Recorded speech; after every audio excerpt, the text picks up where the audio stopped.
Hey everybody, welcome back to the RGR Football channel on YouTube. My name's Daniel Harms. Today we're going to go back to week 12 and take a look at what the Chiefs did against the Buccaneers, why they forced them to switch some of the things they did on defense up, and why we might be seeing a little bit more of that type of defense in this next matchup, even though it's very difficult to switch what you do from an identity standpoint on defense.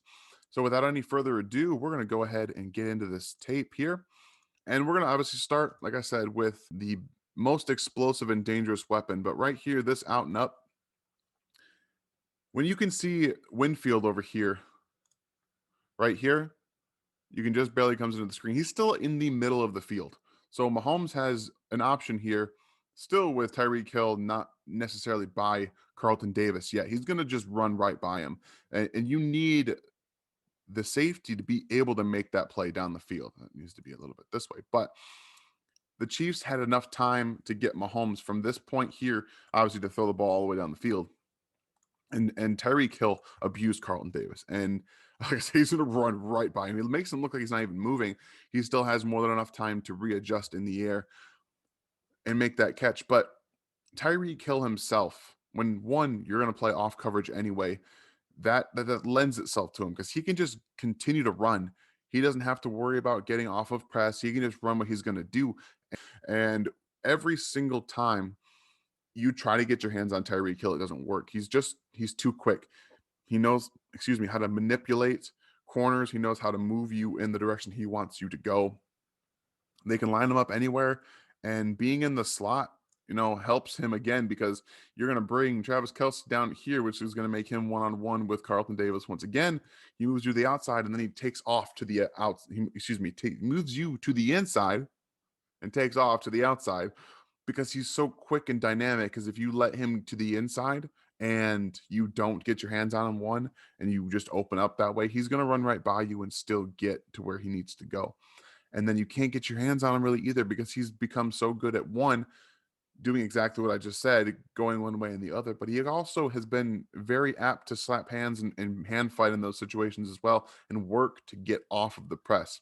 He can still accelerate through contact as well, which is what makes him so difficult to press in the short area of the field. And then when you combine it with his incredible athleticism and ball tracking that he's just been able to find in his fifth or sixth year in the NFL. I mean, he's just incredible. And obviously, this throw from Patrick Mahomes is one thing that a lot of quarterbacks just can't do: come off of play action and immediately lob it up to somebody and just have Tyreek be able to go get it. Like, that's just, it's accurate. It's to where it needs to be. And Tyreek is able to make that play because he's beaten Carlton Davis is so bad off the ball that he can't turn around and get his head around. He's too busy trying to catch up. And again, bring more attention to him because, especially after what he did in this game, that's what they're going to be focused on, is stopping Tyreek Hill. Now, he even tries to get his hands on him, but like I said, he can still accelerate through that contact and get diagonally across the field on this overall.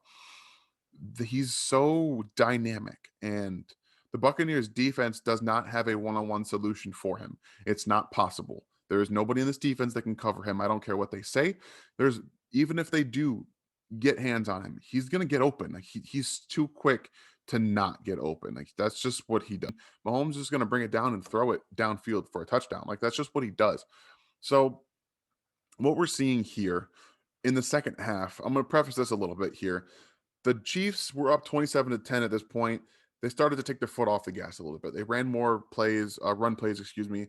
They had more penalties on offense that really derailed their ability to get down the field. And the Buccaneers were at some favor to that. They had some plays to go right for them. They did some things well. They countered some of the things the Chiefs did, getting the ball down the field well. And this is what they did to really do that. So this is one of the plays that stuck out to me. You're going to see Tyreek go down the field and draw two guys immediately. And that's the kind of play you need from your defense, is to be able to take Mahomes' first read away. And if you can kind of see right here, Travis Kelce is going to be the read. You can take him that first one away. That's where you can start to get pressure and force him to look elsewhere with the football. And they did a good job here. Granted, I would say that the corner here is definitely holding Kelce. I think that that's pretty obvious. You can see him. He's just trying to get off of him, and he can't do that. Had he been able to turn around here, This ball's coming out anyway, so regardless, it would have been a first down in my opinion. But let's go back and see what the Buccaneers are doing here. So they have a bit of a cover four look. Okay, they're going to have this corner on the outside is a cover four corner, but his responsibility is also to lock down Travis Kelce. So essentially, it's one on one, and you have options on the corners on either corner here to lock up the guy on the outside. And then you have corner, excuse me, this way, safety this way, and Davis is also going that way. So you have four defenders essentially committed to stopping anything deep. That allows the two deep safeties to turn their attention to Tyreek Hill, who's coming straight down the field. They can just turn and run with him, and that's where their attention is really demanded of. That's what they're supposed to do. With McCole Hardman running this over route here, and you have Demarcus Robinson running up the field. Obviously, you've got Kelce trying to get outside and do a little curl here. But with the problem with cover four is one, the Chiefs are going to be able to use this type of coverage against the Buccaneers if they come out with it. Because you can take Tyreek Hill down the field, and that takes two guys away. So what does that do? If you have a lockup here with Travis Kelce, excuse me, then instead of having McCole Hardman run that over route here, you have him run a post or an over up this way in this direction. Because now you've got safety turn this way, you've got safety turn this way. And that one is going to bring all this space into use. So the Chiefs can attack it that way, especially with using Tyreek Hill as that decoy, because he's still going to have his opportunities in the game to make big plays. He can turn 5-yard slants into 71-yard gains as he did against the Bills. So you take away two defenders. They're not going to have responsibility anywhere else. Then you have these underneath guys here that are really just responsible for this area of the field. So you really have two levels of protection. The deep part with the four coverage guys, and then the intermediate to shorter parts. You can then start attacking the flats a bit more with the running backs here, and there's a lot of space to attack here. That does bring some of it to itself as well. But the biggest thing that they can do, like I mentioned, is attacking these large parts of the field. They're going to be wide open still down the field. And that's where I think you can get McCole Hardman involved, because he's still going to present a problem to a defense. And then you can still have him get open in these areas and have the defense have to worry about that. And that's a problem for them. So that's one thing I wanted to point out, just because I think that it's something you can still do. And obviously he tried to get there right there. Mahomes' first read was taken away by the corner there holding Kelce. So he's forced to come down up into the pocket, tries to make a play. He gets sacked.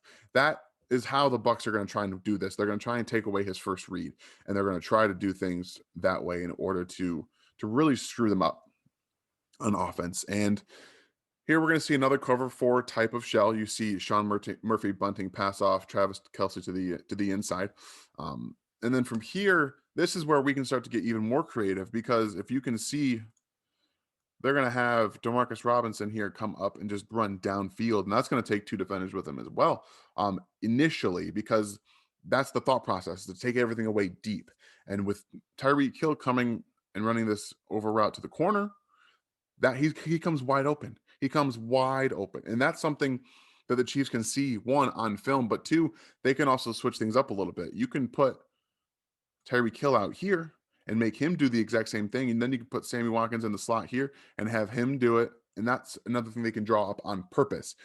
Make Tyreek Hill the focal point of the play, make the defense attention and gravitate towards him, and hit the intermediate parts of the field that cover through that cover four. And they can really start to attack that, I think. I think they're going to have multiple opportunities to do so. I think the Bucs are still going to play a good amount of man coverage. But if you see, like, this is what I'm talking about. He's wide open over here in this flat, or excuse me, this corner of the field. The safety realizes it too late, and he's trying to turn around and come back. But with the pass off here, again, you got cover four. But Travis Kelce's wide open in this part of the field. Granted, he probably should have stopped right here, I think. If you're taking Sammy Watkins up the field with a linebacker, you can have him stop a little bit shorter and really exploit that defensive error. Like, look at this. Look at the field here. Like, this is all based off of the cover four, like I mentioned, you're having corners and linebackers move to the left.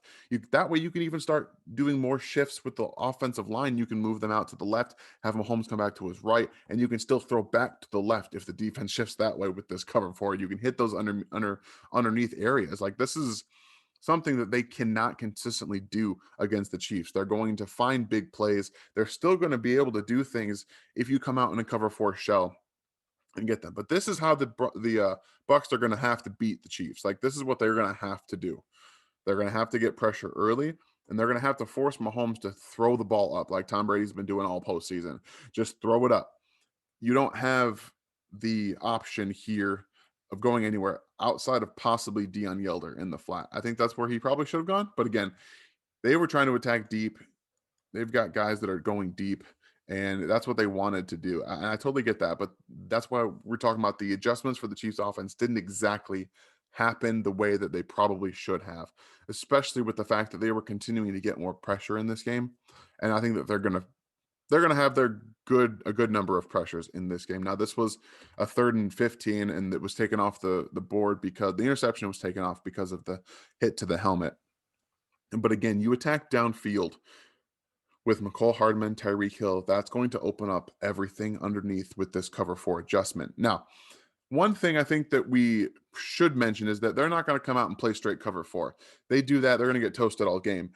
The reason it worked out for them a lot in this second half of the football game, like I mentioned, their Chiefs were running the football more. They were getting behind the sticks, and it allowed the Buccaneers to just kind of play around with their cover four looks and take away those deep shots. This is another thing that they can do to slow down the pass rush as well as attack the cover four. The Chiefs do this a lot with Travis Kelce, the screen here. It's going to block JPP coming out, and then it's going to try and toss him to the side. It's a really smart play by Pierre Paul to realize that's what he's trying to do. He still can't get back there in time, but it's essentially like a tight end screen. And with Travis Kelce in almost open field, they can really attack that. You have one defender to beat essentially. If you can get him blocked up, then you can really start to get some big plays off of that. And I think that they're more than apt to do that. This also could be a game where we see more running back screens. Andy Reid hasn't done a whole lot of those this year, mostly because they've been able to throw the ball downfield whenever they want to. And I think that for the large portion of this game, if you see the Buccaneers come out in this cover four shell, that's something designed to try and just take away the deep shots. It's not designed to just to take away everything underneath. It's just not. It's really more for a 3rd and long, 4th and long, or third or 2nd and 15 kind of play. You can really attack them in the intermediate parts of the field here. I don't expect them to do this unless they again unless Travis Kelce and Tyreek Hill just burn them deep. Like they continue to throw the ball down the field. This is going to be something they can go to immediately. If they see this cover four, they can just start to hit, corner routes. They can do this tight end screen here. They can do a lot of things underneath that really make them the most complete offense in the NFL. And I think we're going to see some good football from the Chiefs, especially if you come out here with cover four. I think that they can really attack that. But again, this is the Super Bowl now. Anything can happen. I think that the Buccaneers are going to have a much different game plan than this second half. This is just the adjustment that they made off of the Chiefs attacking deep and then them not really doing much to counter that. They had some good plays. This is one of them. It's a good matchup to watch because I think that this particular tight end screen can draw some attention from the defense, and then you can start hitting more things off of that with Tyreek Hill over the top again and hitting that middle deep part of the field. So I hope you guys enjoyed this. This is going to be a really, really fun game to watch. I'm really excited to see what the Chiefs do with this offensive line. If you want to see my thoughts on the Chiefs offensive line and what they do going into this game, the Super Bowl, go ahead and go to arrowheadguys.com and read that. I have a detailed plan that I think that they're going to do with this offensive line. I still think they're going to hold their own pretty well. The Buccaneers are going to get pressure. I'm just going to tell you that right now. They're going to get pressure. This is going to come down to Mahomes' ability, again, to extend plays. Hope that foot is 100% like he thinks it is, and create outside of structure because they're going to have to on a couple different fronts. So Again, I hope you guys enjoyed this. If you have any requests you want before the Super Bowl, just go ahead and hit us up in the comments, and Ryan and I will get you guys there. Have a great day, everybody. Thanks for watching this video from the team at RGR Football. Click these videos to see more and subscribe to RGR Football.